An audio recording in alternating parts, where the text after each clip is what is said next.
A warm welcome to a Podful of Saints Series 4, Episode 30 in the 2022-23 season, and there's smiling faces of plenty round the table tonight. God knows why. Myself, David Tavener, the always eternally cheerful Jake Ellacott, man in the controls. Hello, Dave. Hello, Lee. Hello, everyone. And the Lee in a very nice shirt tonight, actually. Lee Wood. Evening, Lee. Good evening, David. Good evening, Jacob. I'm not entirely sure you can suggest that Jake is eternally happy. I mean, you know, he has got his moments where he's particularly grumpy at times. Saturday being a prime example. He does lock in that happiness very well, actually, if you look at him. I mean, that picture at Hampton, we're 6-0 up, and I've never seen anybody more miserable. But, you know, we're not here to put the boot into Jake. We can do that on match days. Right, the Saints, last Saturday, home to Slough Town. We went into it, previous 9 meetings with them. We were unbeaten in all 9. They'd lost their 3 previous games, hadn't scored. So it was going to be an easy 3 points for the Saints. What on earth went wrong? Jake? Do I have to start? It was... Do you know what? I was actually, Hungerford was a really disappointing evening. But... somehow I'm more angry about this Slough result, and I can't really work out why. I don't know if it's Hungerford. You always expect a tough match there. Pitch was poor. They were very good on the night.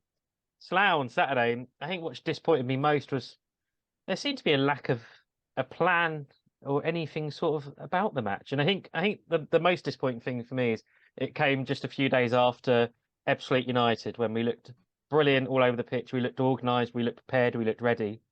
And then Slough on Saturday, we seem to be the opposite of all of that. And I don't know if I'm being too harsh. It's only one game. But, how many times have we seen this Albans City team lose to sides lower down in the league? And Nobby touches upon that in his interview, actually.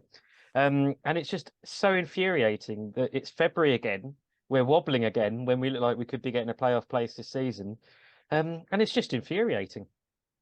Is it just one game, Jake? We'll get your opinion on it, Lee, because in the last 5 games, you've had the Hungerford game you mentioned there, the second half at Weymouth, where we just stayed in the dressing room, and then Saturday against Slough. There just wasn't a spark there. We had plenty of the ball, but it was just no spark. We never looked like doing anything.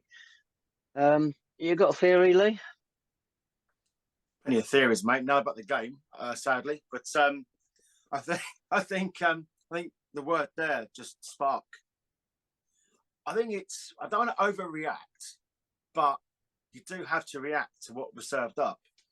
And it's got to be, for me, the worst performance under Nobby that I've seen.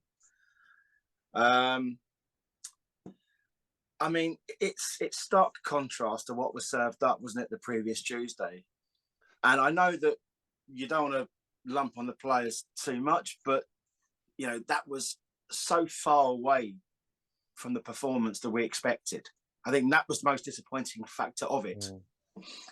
I mean, we can pick holes in the game as much as we want, but we looked lethargic. We just had no spark, as you say. There was nothing to get excited about at all. There was a 10-minute period in the second half. I mean, I looking at the post-match, if we can, just for one second. They're excruciating to watch at the best of times. Nobby has made being awkward and docile almost into like a Zen-like appearance, But I think you can see he was seething, absolutely seething. And reading between the lines, he almost implied that there was an arrogance to the players where they would just rock up and get the 3 points, given what had gone before at Ebbsfleet. And I think that's a very dangerous mindset if the players have adopted that. Yeah. And one thing I'm galvanised by, and is the fact that Nobby won't stand for that. He won't stand for lacklustre performances. He can't do a lot about it once the players cross that line. But if there's someone, no matter how, as we've seen previously with Sean, if he's not pulling his weight, he doesn't get started the next sort of game. It's funny, we mentioned on the... Sorry, Lee. Yeah. Picking up on the point you said there about Nobby, we said on the pod last week, didn't really say it seriously. Is there a danger this side we got is big time Charlies? They play for the big games, don't turn up for the lesser opposition, you like, without wanting to do the opposition down. And Hungerford, Weymouth, and Slough being point in case in point, it would be better. When you look at Worthing and Ebbsfleet, in the meantime, we turned up for both of those games. I'd like to think it's just a coincidence. I don't think it's true, but Nobby's aware of it. I would like to have seen why in the interview, why Sean Jeffers gets recalled straight away. It's obvious to everybody because he's their only goal scorer, but he didn't do an awful lot when he came on against Ebbsfleet, whereas we were playing quite well. I'm not putting Sean down because I think he's a terrific player for us. He's been a great servant, and more to come in the coming seasons. But since the start of the year, when he got the winner against Hemel, we've had 9 games. He's got 3 goals, but only 1 is in open play. And this is our problem. If he's not scoring, we say it again and again. Zane Banton's got 7, but beyond that, it's nobody chipping in if Sean isn't scoring regularly. Well, that's what it is, though, isn't it? Because don't forget that he is the main man, but every main man needs the supporting cast. And even the live wires like Devontae, Tafari, Zane Banton, they weren't really firing to any great product at the end of the day, were they, on Saturday? I know what you're trying to say, and I think it's very important that the players don't get too carried away with themselves, because I think we need that unity going forward. And nobody touched upon it. He needs consistency, and that is the difference between the good side and the not so good sides. And at the minute, we were nowhere near good enough on Saturday. So I think they need to take a little bit of a look at themselves and just reevaluate what they want out of their season, because as Jake alluded to a bit earlier on, there's a very, very realistic chance of us doing a usual St Albans City season and sort of fade away come February. Okay, so you'd have brought Jeffers back as well, wouldn't you, Jake, on Saturday? Yeah, I expected him to come back in. And to be honest, I thought, again, the players around him played their part in him not getting many chances. I thought again, didn't really connect with him too much build up there. And I don't think we can blame Sean too much. But everything about the day just seemed off, didn't it? I mean, again, substitutions were quite late. Joe Neal, who played 70 minutes against Ebbsfleet, then doesn't feature at all against Slough. The substitutions, Glenn McConnell coming back from a very good performance at the Emirates on Thursday night. Mitchell Weiss, I think he's still struggling a little bit with an injury, so you can understand that. But if those two aren't fit, then surely you want to throw Joe Neal on, a bit earlier, try and gamble. And I think Nobby's post-match, we've all mentioned it already. I think one of the most insightful comments I've heard from him in his spell here was him, and this isn't to quote him, but sort of suggesting that these losses against smaller teams are almost inherent at St Albans City since he's been here. And that's an extraordinary line, really, when you think about it. And is it, what is it that causes this to happen every single season? And I think he is boggled and confused by it, and I think we all are. And like Lee says, I think he'll turn things around. But Saturday, again, just nothing went right, did it? No, and it didn't deserve to, because you've got to make it happen, and we didn't make it happen. Slough, I thought, were limited. They did what they had to do, but they're not a great footballing side, but they're certainly hard working, and they're fully deserved the 3 points, even if a second goal should have been disallowed for offside. But I want to pick up on a free kick. Scott Davis, their player manager, put them ahead direct from a free kick. We had one late in the game. Sean Jeffers, he is your man normally on the free kicks, take them at the edge of the box. He doesn't take many really bad ones. But I would like to have seen Glenn McConnell on it. He was terrific on Thursday at the Emirates, and he put over one free kick in particular, which was quite superb. He strikes the ball nicely. I know he's only 17. Sean is 30, so he's a senior pro. He's a goal scorer. But I would like to have seen this gamble. Slough wouldn't have known what to expect from Glenn, and we might have got a bit more from it as it worked out. Sean played it to Brian Blackman. He got a shot on target, but his goals were needed. I have to say as well, though, that the quality of dead ball situations on Saturday was shocking. The corners every single time, and it's Blackman and it's Zane Banton and it's Devontae. All these set pieces, the free kicks and corners, we're hitting the first man every single time. And you're giving the attackers absolutely no chance. You talk about the service there, Jake, to Sean. What chances has he got when every single corner is hitting the first man? Yeah. You know, I think we were talking, weren't we, last week about raising our game to Ebbsfleet. But I think what you have to understand is that in this division, everyone can beat everyone else on their day, but you have to apply yourselves. And I don't think there was any real application from City on Saturday. Set pieces have been awful for weeks. Yeah, but not why? the I mean, corners, these players are almost, you know, they shouldn't be doing that. It's absolutely criminal, the fact that we're always hitting. I mean, first half in particular, I think we had 3 successive corners and they all hit the first man. And, you know, I don't want this poor quality creeping into our game. And I don't know whether we're blaming the pitch or whether we're just blaming, as you say, Tabs, an off day, mate.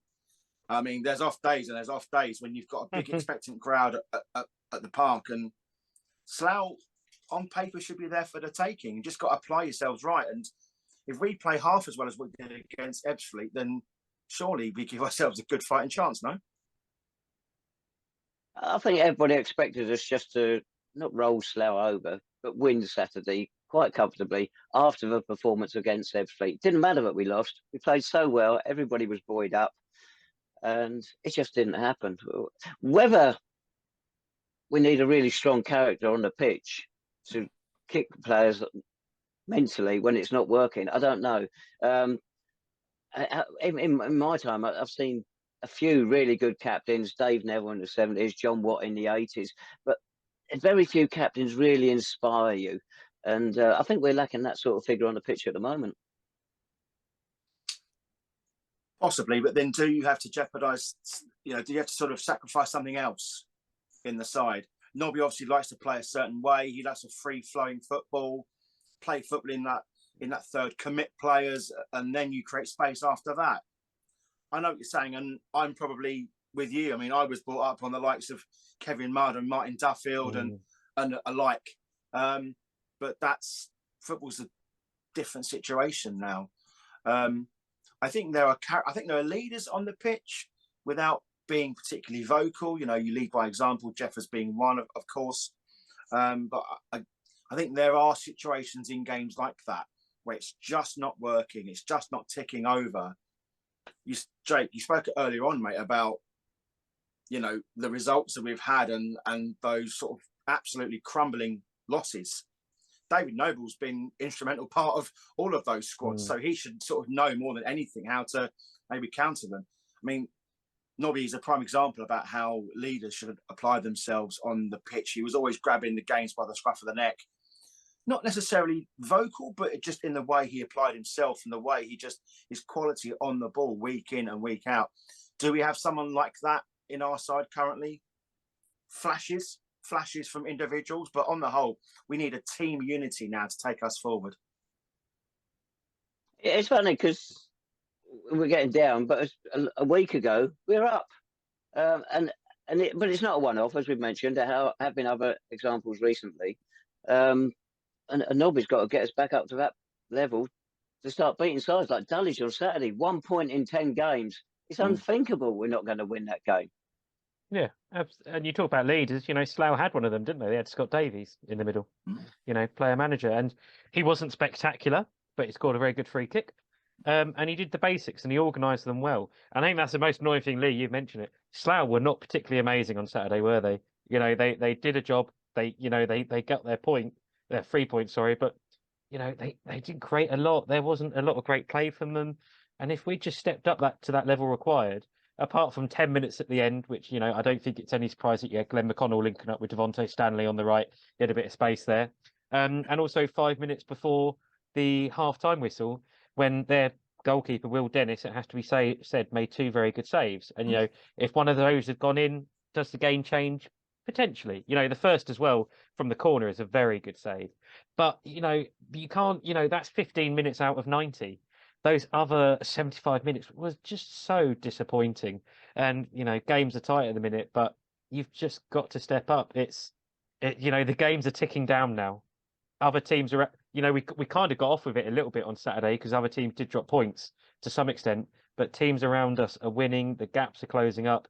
And as we say, if we any more results like this in the next couple of weeks, and we're going to be in real trouble. What did either of you make of the Sean Jeffers penalty that wasn't given? I thought it was a penalty.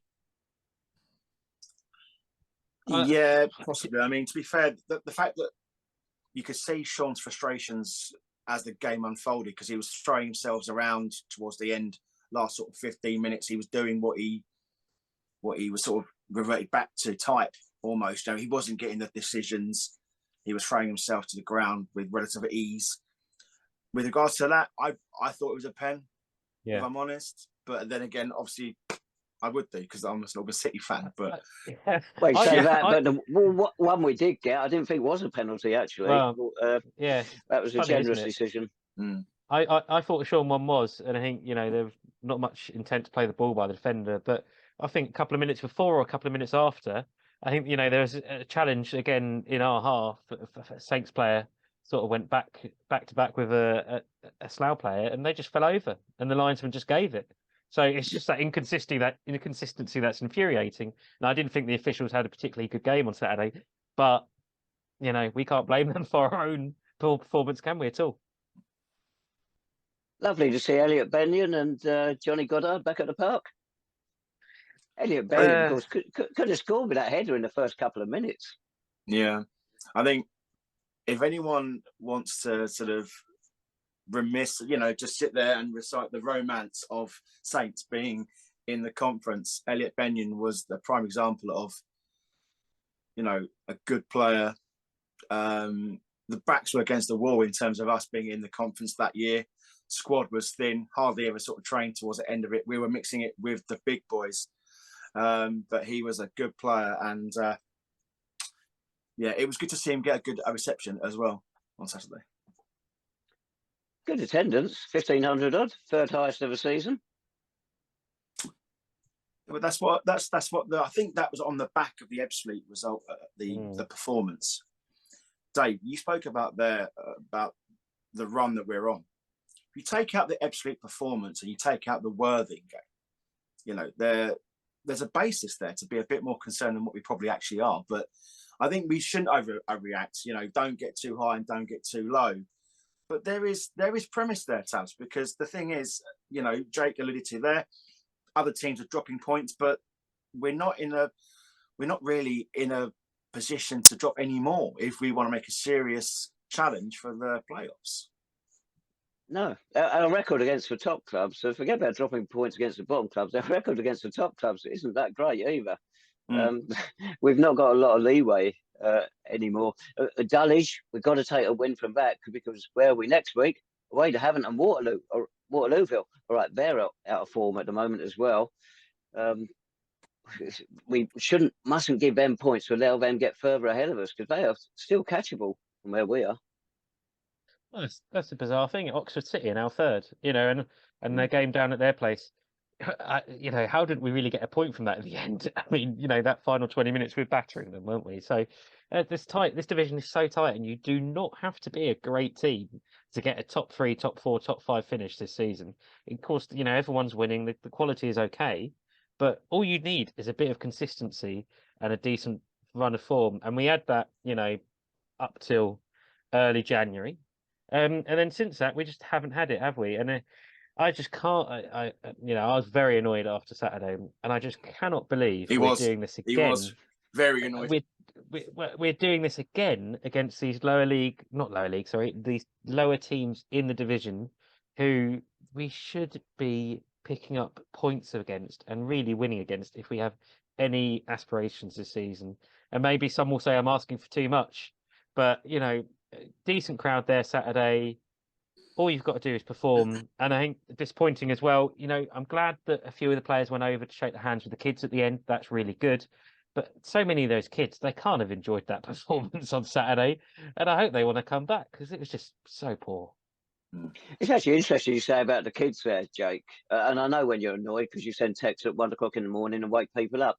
The attendance 1,500 odd. I'm looking at one of my photos of the crowd behind the goal, and just in the 2 bottom rows, and there's a little section, not the whole lot. There's about 50 kids there who won't have paid to get in, but they're included in the attendance. I would love to see clubs, not just us, but all clubs, show the figures of paid people that are there and others who aren't paying, because it'd be an interesting exercise. But we're not To going to what get it. end, Tabs? To what end? What are you sort of hoping to get out of Well, you that? see a true figure. Those who pay, you get a true figure. Then those who don't pay, you hope these kids are going to stay for the future. Of course you do. But it'd be just nice to get a true figure, so you can sort of work out the revenue of the clubs, because they won't tell you directly.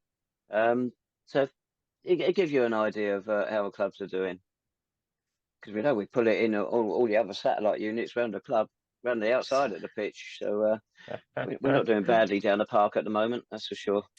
No, I would say it is good to see all the kids down there. We do need a future for this football club, so it is really good to see them down there at least. Wait a minute, is David not the David is the future, surely? No. David Tavener is the future of the football club, surely. I think I find I'm well and truly in the past, Lee. Those days are gone. Right.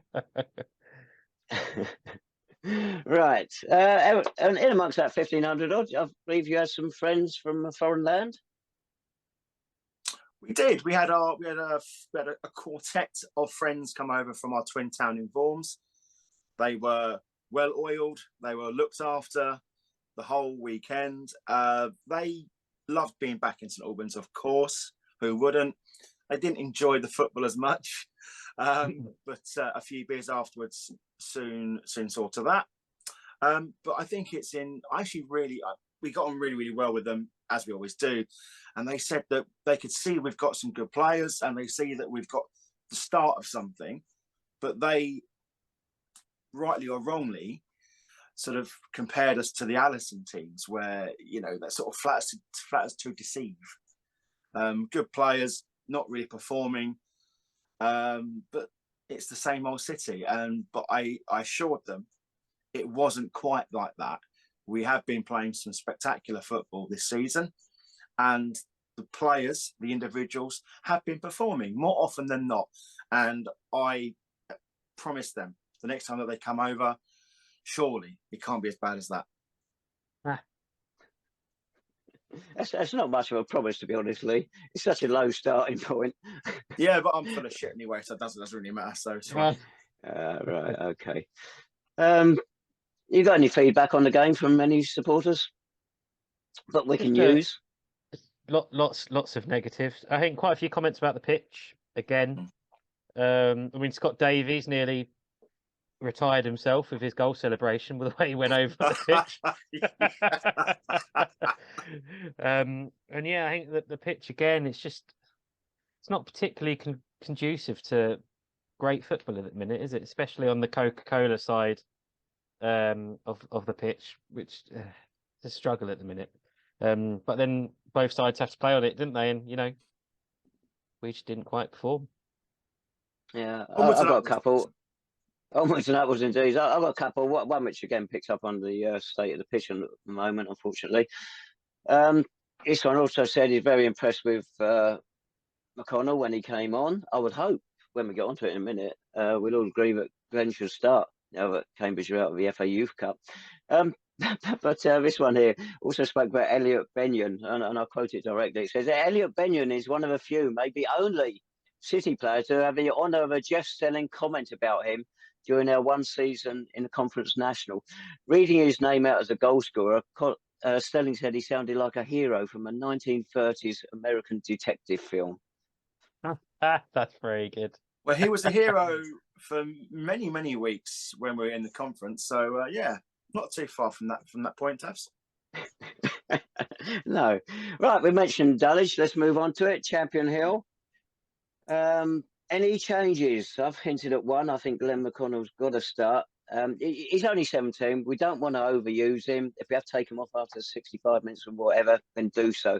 But I think he's going to give us more attacking threat if he starts rather than he's sent on in the last 20 minutes to save or turn games around.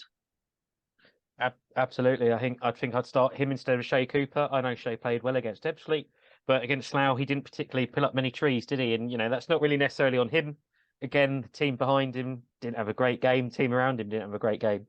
But I think out of the players that could be replaced by Glenn, I think it would be Shea for me, and I think you've got to start Glenn. You know, we've seen glimpses. His start against Tonbridge, he had quite a decent performance that day, didn't he? And then since then, he's not really been able to feature much because of his great run with Cambridge United. So Glenn for me, and then what about Detrolio as well? Do you bring him back in at the back, who was absent? We found out why he was absent, haven't we, Dave?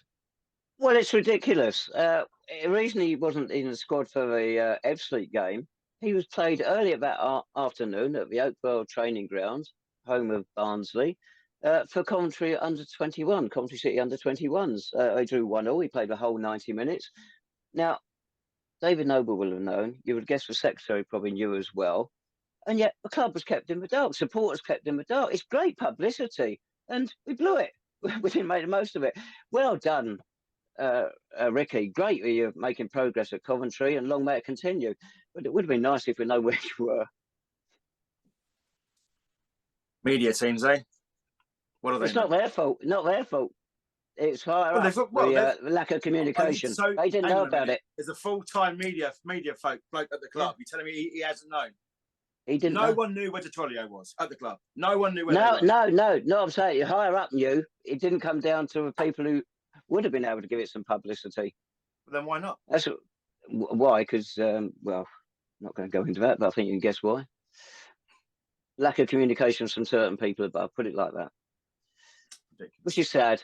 Because that promotes the club in such a good light, doesn't it? It does.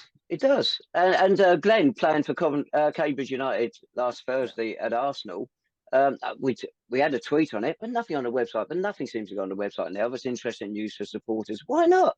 Get everybody embraced. Involve everybody. Keep them informed. If only there was a platform for supporters to ask questions to those higher echelons above. Well, there was, and now there's not. Jacob's got some more news on this.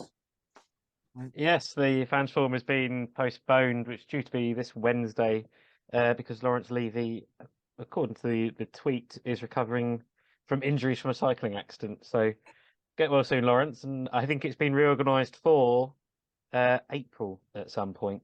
So hopefully, by then we'll have a better idea where we are in the league and what's going on. You'd hope so, it's going to be Wednesday, the 5th of April in the clubhouse. Well, this game at Dulwich on Saturday, we've hinted at changes we would make for that. Unless I've got a digit wrong somewhere, it should be our 5,000th game. So it would be nice if we get a good turnout for that one and make it a memorable game. Dulwich actually features so many times in the high points of our history and low points. It's quite suitable that they have a club for our 5,000th game.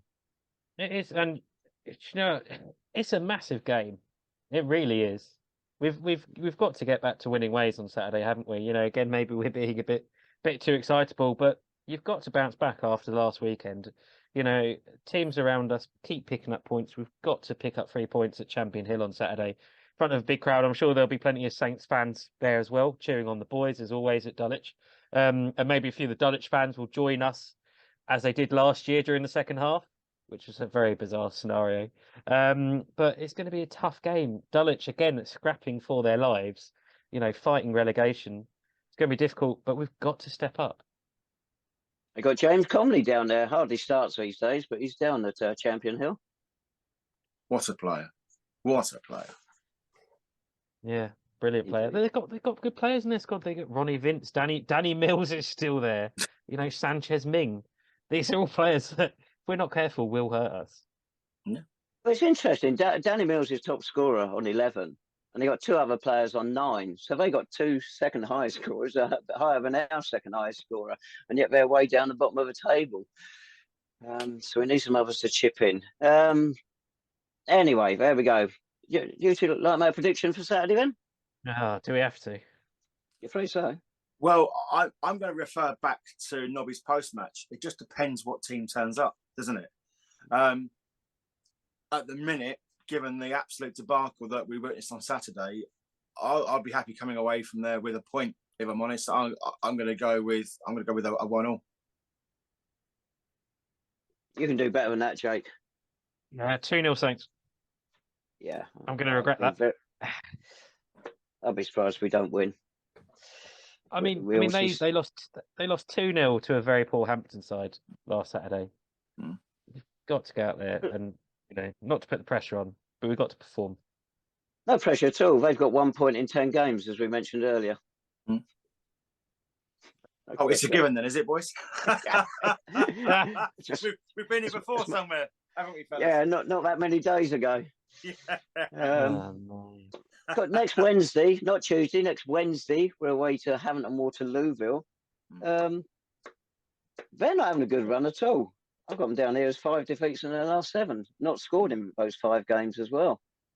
What are they doing? They've really drifted off, haven't they? Yeah. But do you fancy us? Big time Charlies, it's that sort of game. Well, that's true. Possibly. I mean, I do fancy us, because for some reason we always sort of turn up to these games. Although that said, haven't still got some good players, and it's criminal how far down in the league they actually are. But I like us down there. I can see us with a cheeky little 2-1. Oh, well done, Lee. Go for that one. Absolutely. Go on, then, Jake. I'll take a 1-1 there. Yeah. If you win Saturday, if we win Saturday, probably a draw at Havant is not the worst result in the world. No. Well, depends how they get on. If they lose again on Saturday, then it would But it's going to be difficult. Wednesday night down on the south coast. Oh, it'd be fun, wouldn't it? Picturesque. Is that because it's in the dark? Like that. Right. On that note. On that note, I think we are done, aren't we? We are done. Yes. Hopefully we've not been too depressing this week, and we'll be able to be I nice. don't think we've been too bad, boys. I don't think we've been too bad. Saturday was a very, very poor performance, and we can only react to what we've seen. Yeah, and I don't think we've been too bad today. We could have had, we could have absolutely locked into the players, couldn't we? Lamped into, because but you could see Nobby's his post match. He was seething. Oh my word! It was. You could see the frustrations in his face. But hopefully we don't see that too often now going forward. No. If you are going Dulwich, get your tickets early, because they'll probably sell out. So if you're going, Dave looks confused. Well, it's a bit of a con there, actually, Jake. It's £12 admission on the gate, £12.70 online. I charge you a booking fee. It's still a heck of a lot cheaper than Clarence Park, of course. So what do? Do you take your chances and say, "Oh, I'll try and save 70p"? Well, what do you do, Tabs? I'll go begging, as you always do. I don't know. On that indecisive note. Well. Oh dear. Rather than a 70p, it's for principle, isn't it? Because not many clubs are charging a booking fee, so why do they feel the need to do it? All right, they're charging a cheap admission to start with. Maybe that's got something to do with it. Who knows? Shouldn't have mentioned tickets, Lee. That was our mistake. I know, mate. I know. I'm sorry. Sorry, everyone. Sorry. Next week, Tannoy Gate. It's brilliant. He's going to kick him off then big time.